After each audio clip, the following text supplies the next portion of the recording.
wa tawassaw bil haqq wa tawassaw bis sabr. Demi masa, sesungguhnya manusia itu benar-benar dalam kerugian, kecuali orang-orang yang beriman dan mengerjakan amal soleh dan nasihat menasihati supaya mentaati kebenaran dan nasihat menasihati supaya mentaati kesabaran. Al-Quran Surah Al-Asr ayat 1-3. Demi masa ini dalam tafsiran yang lain diartikan demi waktu asar.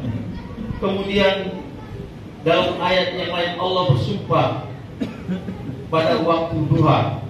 Auzubillahi minasyaitonirrajim. Wadduha, yang artinya demi waktu matahari sepenggal naik.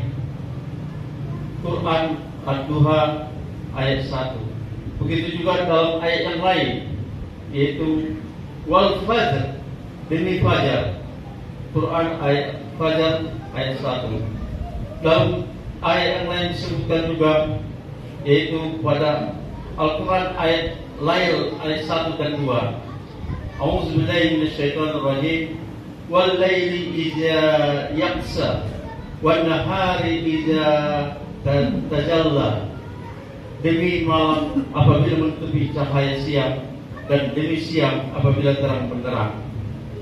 Ini menunjukkan waktu itu sangat penting, karena waktu adalah tempat seseorang bisa beramal soleh di dunia ini, yang hasilnya akan dia dapatkan di akhirat kelak.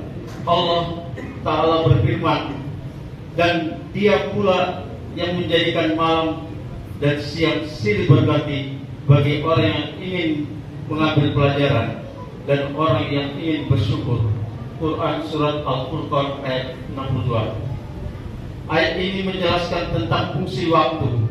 Waktu siang dan waktu berfungsi untuk mengambil pelajaran dan bersyukur kepada Allah Subhanahu wa Ta'ala.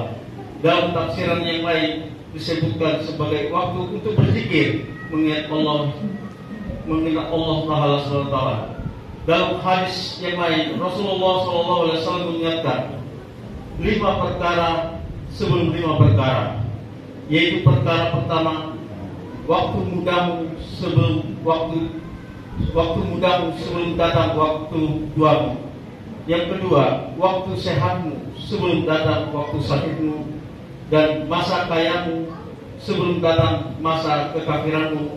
Yang keempat, masa luangmu sebelum datang masa sibukmu, dan yang terakhir, hidupmu sebelum datang matimu. Hadis riwayat Al-Hakim. Dalam hadis ini Nabi SAW mengingatkan akan pentingnya waktu dan kesempatan. Akan tetapi memang kesempatan ini sangat banyak disia-siakan oleh manusia, sebagaimana sabda Nabi Muhammad SAW yang lain. Ada 2 kenikmatan yang banyak manusia tertipu, yaitu nikmat sehat dan nikmat senggang. Hadis riwayat Bukhari. Oleh karena itu, dulu para sahabat sangat perhatian dengan waktu mereka. Seperti Abdullah bin Mas'ud radhiyallahu anhu, beliau mengatakan, tiada yang pernah kusesali selain keadaan ketika matahari tenggelam. Ajalku berkurang, namun amalku tidak bertambah. Beliau juga mengatakan, sungguh aku tidak suka melihat seseorang yang menganggur, tidak mengerjakan suatu kegiatan dunia dan akhiratnya. Kaum muslimin rahimakumullah, sesungguhnya kita berada di suatu zaman yang memiliki tamu yang tak ada di zaman sebelum kita, yaitu internet. Sesungguhnya internet dengan berbagai hal yang disediakannya, ada sosial media dengan berbagai macamnya, Facebook, Instagram, Twitter, WhatsApp dan lain-lain, telah banyak mengambil waktu kita. Memang internet memiliki sisi kebaikan. Ia memudahkan kita dalam berhubungan, mendekatkan kita yang dahulunya jauh, memudahkan kita untuk mencari nafkah, memudahkan kita untuk mempelajari agama dan berdakwah. Namun internet juga menjadi hal yang buruk dan musibah, menghabiskan waktu seseorang, bahkan membuat seseorang menghabiskan waktu orang lain. Sebagian orang ketika bangun tidur, belum lagi sempat membaca doa bangun tidur, tapi langsung ia memegang handphonenya, melihat berita, melihat chatting, melihat hal-hal yang tidak ia butuhkan.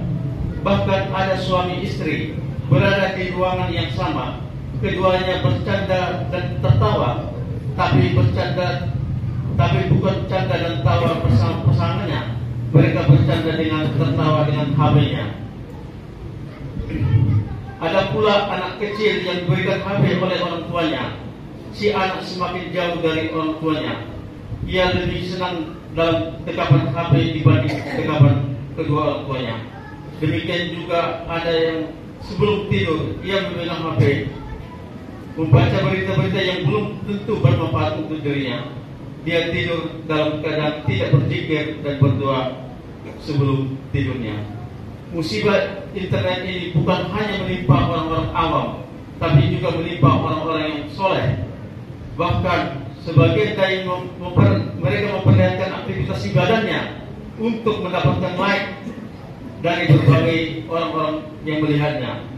Ibadahnya semuanya dipublikasikan, tidak ada ibadah yang disembunyikan. Sholatnya, puasanya, berbakti kepada orang tua, berbakti kepada istri dan lain-lain, semua di-share di sosial medianya. Padahal Nabi Muhammad SAW bersabda, siapa di antara kalian yang mampu untuk menyembunyikan amal solehnya, maka lakukanlah. Nabi Muhammad SAW memuji seseorang yang bersedekah dalam keadaan menyembunyikannya. Ada 7 golongan yang akan dinaungi oleh Allah dan naungan arasinya pada hari di mana tidak ada naungan kecuali hanya naungannya semata. Di antaranya seseorang bersedekah lalu merahasiakan sehingga tangan kirinya tidak mengetahui apa yang diumpahkannya kepada tangan kanannya. Aqulu qouli hadza astaghfirullah wa lakum wa lisa'iril muslimina wal muslimat wastaghfiruhu innahu wal ghafurur rahim.